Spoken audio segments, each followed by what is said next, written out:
Welcome to RoxTalks. I'm Roxanne and this is Wedding Wednesday, a moment for me to give you some tidbits as a wedding planner that might help you as you're going through the wedding process. And today we're talking about backyard weddings. One of the things I've noticed since moving to Southern California is that backyard weddings are a popular thing. It gives brides and grooms an opportunity to have more flexibility when they're planning their wedding, which is fantastic. But there are three things you really need to look for when considering whether that backyard, maybe the one that was gifted to you by a family member or friend, is really the backyard you want to use for the wedding. Number one, you want to consider the ground. The ground is huge.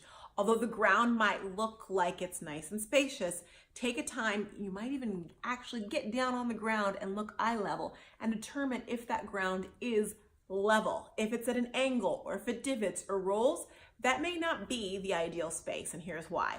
Imagine putting a table on a angled ground. What happens? The table is going to be angled. You don't want rolling food, rolling centerpieces. You don't want that for the wedding. Also, think about chairs. If a chair is unleveled, then someone could fall and there could be injuries that you don't want to have happen.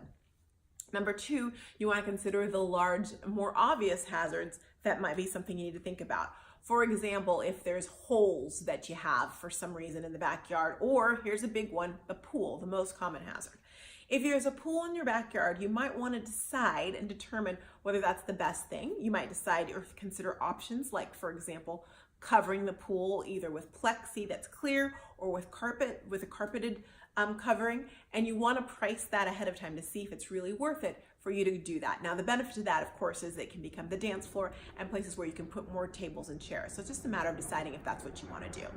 And number three, you've got to think about parking. That's a huge one.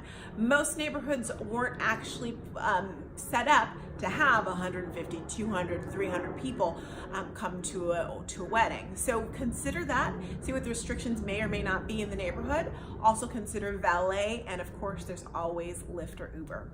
There are three tips when you are trying to decide if the backyard is your backyard for your wonderful wedding. Hope that helps. Thanks for listening to RoxTalks, and we'll be back next time. Bye.